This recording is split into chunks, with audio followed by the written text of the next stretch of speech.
Allez, aujourd'hui, on n'a pas le temps, il faut finir ce top, il est déjà trop long là, on n'en peut plus, donc on y va direct. En deuxième position, décidément, j'ai vraiment rien compris à la vie. Je vais mettre le set Avatar. Objectivement, osez me dire que ces chase cards ne sont pas magnifiques. Le style encyclopédique qui est utilisé est du plus bel effet. Et accessoirement, elles sont aussi vraiment puissantes. Ce sont des auto-includes dans leur style de deck respectif. Et qu'est-ce que vous attendez le plus d'un set? Des cartes de pioche très puissantes? Des cartes qui permettent de partir en combo? Des sorts de protection en rouge? Parfait, tout est là. Vous voulez des reprints des cartes les plus jouées à haut niveau? Encore une fois, l'extension fait mouche. Alors oui, j'entends les haters. J'ai craché sur les cartes de la bonus sheet de Final Fantasy, qui étaient des screenshots moches, certes, mais pour le coup, je suis fan d'Avatar, et ces cartes, elles essaient de faire un clin d'œil à chaque épisode de la série, qu'on adore. Du coup, ça me parle, et objectivement, bah, ça reste quand même moins moche. Et puis, elles s'inscrivent aussi dans toute la démarche autour de cette extension, dont j'ai déjà parlé, qui est vraiment une lettre d'amour adressée à la série. Il y a des clins d'œil dans les flavor texts, dans les effets des cartes, et dans toutes les créatures légendaires qui représentent les personnages de la série. Et c'est surtout pour ça que j'adore ce set. Les mécaniques de maîtrise des éléments sont bien travaillées et montrent le niveau de compréhension de l'univers, avec des commandants solides offrant de nouvelles façons de jouer, et surtout un set dont le niveau est bien plus constant, offrant une super extension à drafter. N'est-ce pas, Spider-Man? Alors peut-être que le set Final Fantasy offre le même niveau d'attention pour les fans de la série. Malheureusement, n'étant pas la cible première, je peux pas le confirmer moi-même. Avatar me parle beaucoup plus.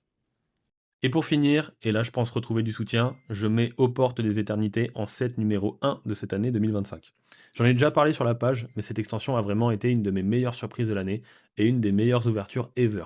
Les taux de drop sont assez hauts. Pour avoir ouvert pas mal de boosters, c'est très correct. Surtout avec le reprint de la moitié du cycle des Shocklands, dont les arts sont vraiment beaux et qui tombent assez souvent. Les nouveaux terrains planètes, dont les deux plus intéressants copient des cartes complètement fumées, alors oui, bien sûr, elles sont nerfées par rapport aux originaux, mais on rappelle que Tolarian Academy, c'est banni, et Gaea's Cradle, c'est 500 € minimum. Donc à ça, on rajoute dans cette extension une flopée de cartes vraiment puissantes, dans presque chaque couleur, il y en a pour tous les goûts. Tout ça, encore une fois, dans des arts futuristes de toute beauté. Les commandants proposés dans les decks préconstruits, aussi bien les commandants principaux que leurs alternatives vaisseaux légendaires, sont vraiment puissants. Mention spéciale pour le deck préconstruit avec Coq Foyer et la Semence du Monde, qui est en sortie de boîte terrifiant. Ces decks aussi bien construits, on les doit à des reprints de cartes extrêmement appréciées.